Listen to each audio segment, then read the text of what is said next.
Professor Ugur Guven to the gathering. Professor Ugur Guven is an aerospace engineer and a nuclear engineer as well. On the international front, he is serving as the Advisory Council member to United Nations Center for Space Science and Space Technology Education in Asia Pacific region. He is also the member of the Academic Council on United Nations Systems and member of the European Association for International Education. He is currently the honorary executive coordinator of the Indo-French Academic Alliance. Dr. Gwen is also the CEO of UK-based aerospace company Prometheus Space UK Limited and executive advisor to several international organizations. In addition, Dr. Ugur Guven has 25 plus years of work experience in various countries such as USA, Turkey, India, Mauritius, UK, France, and other, and over 250 plus academic publications comprising of journal papers, conference proceedings, project reports, and books. I now request you, sir, to please elevate us with your words of inspiration. Please, sir.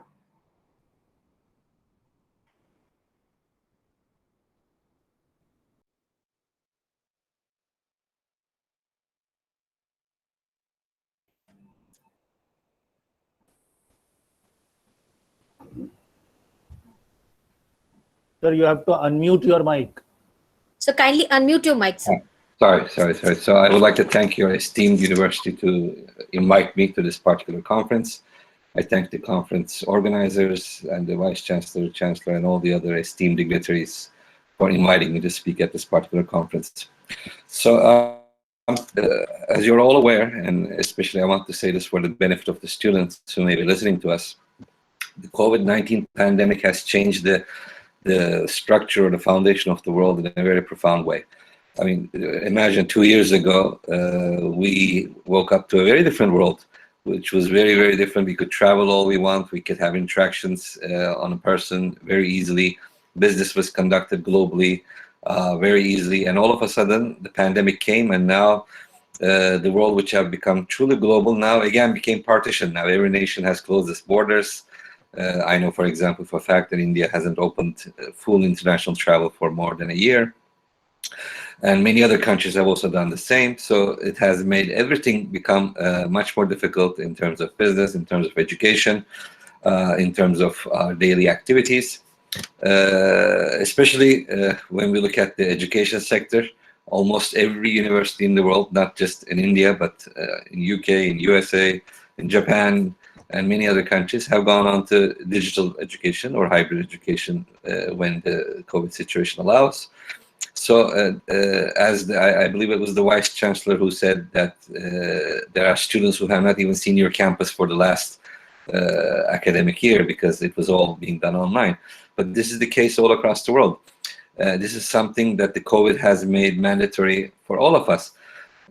This obviously comes with difficulties because speaking online and teaching online is, of course, a mode that we all have to go through right now. But as a teacher of myself for over 20 plus years, I know the difficulties that comes with online teaching as well, keeping the students' attention, being able to read their body language, being able to teach actively while keeping their interest high. That's a real challenge when it comes to online teaching. However, in spite of these difficulties, also COVID has created a lot of opportunities for the world, for the education sector as well as for the business sector. If you look at the business sector, we see that while a lot of sectors like aviation has suffered a big hit, a big economical damage because of the restrictions caused by COVID, we also see some of the sectors have created a huge boom. We see that some of the companies have almost tripled their income and their monetary value after COVID. Like, for example, if you look at organizations like Amazon, who sell products online, this is their golden years. They are selling more and doing more business than they ever did before COVID. For example, I'm from the space sector. When we look at the space sector, we see that the COVID has actually helped so much. I mean, the years, especially this year, 2021, is the golden year for aerospace. While aviation is falling apart, aerospace is doing its best in years. There are more private companies which are earning money from the aerospace sector than ever after COVID. So the presence of COVID has created an opportunity for some sectors, and it has created obviously difficulties and disadvantages for some sectors. In education, like I said, having online education has created a challenge for many teachers, especially to teachers who are not perhaps that well comfortable with online teaching modes. But at the same time, it has created an opportunity. For example, I'm speaking to you from 4,000 or 5,000 miles away, being able to attend this conference due to the digitalization formed by COVID. So we have to look at the both sides of the equation to really understand. Now, what is next? What's going to happen to the world? What's going to happen for the education sector? What's going to happen for the business sector? Well, there are a lot of work going around with vaccines. I personally predict, as a professor, that probably by beginning of 2022, the COVID issue may be quite under control for almost many of the nations across the world. But that doesn't mean it's going to be over, because we see new mutations happening every day. They may cause delays with vaccines. But more importantly, I think it was just a couple of weeks ago that was stated by the World Health Organization. They are expecting new pandemics to come up in the upcoming years. So we have to learn to live in this new world where pandemics can happen even after COVID is somehow finished.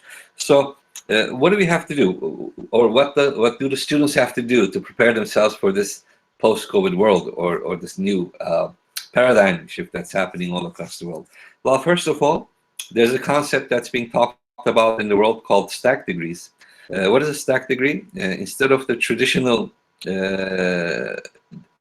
degree of the universities where you get credits by attending classes, you get credits by attending classes, plus you have to do a certain amount of activities that allow you to create a holistic education, allow you to create a holistic degree. So what does this entail? First of all, obviously, the biggest component is still the universities and the classical education and the credits that's received from classical education. But I believe it was Dr. Dar who also said it, your vice chancellor, internships are becoming very, very important in the world now. I myself am an owner of a company. I'm consultant to 10 plus companies also. One thing that companies want when students graduate, they want to be able to start utilizing them as fast as possible with minimum amount of training. So they want their university education to entail internship as well, so that when the student is graduating, he or she can immediately start working and start creating benefit for the company. So for that, I believe internships have to become a more important part of the education. Many universities across the world and in India offer summer internships, but perhaps now with the COVID pandemic and with the situation, the paradigm shift that's created, now it's also possible to do digital internships in companies. So, for example, my recommendation to the students would be to able to do as many digital internships as they can in summer, in their free time, in weekends. There are many companies who are willing to utilize students that way, and getting certificate for them, which can also stack up along with your formal education to give you an experience to help you start working immediately in the sector, whatever that you are interested in. Another thing that's important is internationality. Now, before the COVID pandemic, there was a lot of student mobility happening, and I always have been a promoter of international student mobility to allow that student to have a different mindset, to be able to see some other country, some other culture, some other university, some other education system, so that he or she, when they come back, they can become a better student, better person, a better career person. I myself is one of the founders of the Indo-French Academic Alliance. I myself created a lot of internship opportunities for students, Indian students, to go to France and do internships plus student mobility. And I brought more French students in the year 2017 and 18 to India than all the past 10 years combined. So what we saw was that the French students who came to India turned back to their country with a very different way of viewing the world. After being in India for a couple of months, creating a semester, finishing a semester, or doing an internship, when they went back, They were much better people. They were much better engineers. They were much better global citizens. And it was the same for the Indian students who went to France. When they came back, they had a very different view of the world, and they also had a better opportunities when they graduated. All of them got really good jobs. Some of them went abroad to do their masters. Many of them got scholarships, and they're all living happily ever after. So internationality is an important part, but now with the COVID, traveling has become a problem, so that's one of the disadvantages with that. But I recommend students that when opportunities arise, they should look for some international mobility opportunities, international internship opportunities, even digital ones, if being there is not possible at all. On top of that, I highly recommend students in this stacked degree concept to attend a lot of conferences like this one. Try to participate in them, try to publish and present papers in these particular conferences. Even this gives you a certain experience, even this gives you a certain mark on your belt that says that you are different from someone else. I want to give you a very simple example. I'm a consultant to several companies, so when they hire certain positions, they consult me. We had an interesting experience. We were publicizing a good position with good pay, but for young engineers who have just graduated. There were a lot of applications. We filtered through the applications. Eventually, it came down to two candidates. They both had very good education, a lot of internships under their belt. They had participated in a lot of conferences. They had participated in competitions. They had participated in mobility. So they were almost equal in stature in terms of education, training, experience, etc. So the CEO of the company and the HR head came to me and said, Dr. Guven, they both have equivalent experience, equivalent education, equivalent mobility, internships, competitions, etc. How do we choose between the two? I looked over their profiles. Yes, they're almost having the same level of experience and academic background. Eventually, one of the students during their education had taken a CPR course for cardiopulmonary resuscitation. So that became a deal breaker, and we chose the student who had a CPR training. These are both engineers, so they're not required to have CPR training, but that was something extra that student did out of interest. So we chose that student who had a CPR training for that special position, which had a good income and good salary, etc. So the point I'm trying to make is sometimes taking a special course, special online certificate course, doing a special internship, maybe participating in a special competition, maybe participating in this particular conference can be that additional thing that you can add to your belt, something that can make you stand out from the crowd. Because when a student is looking for a job, the companies, when they look for the students, they say, okay, what makes this student or this applicant different from that applicant? And there, I believe there's a lot of responsibility for teachers, mentors, universities to help the students to diversify their background as much as possible. Eventually, like I said, this COVID will end. Eventually, another world will start.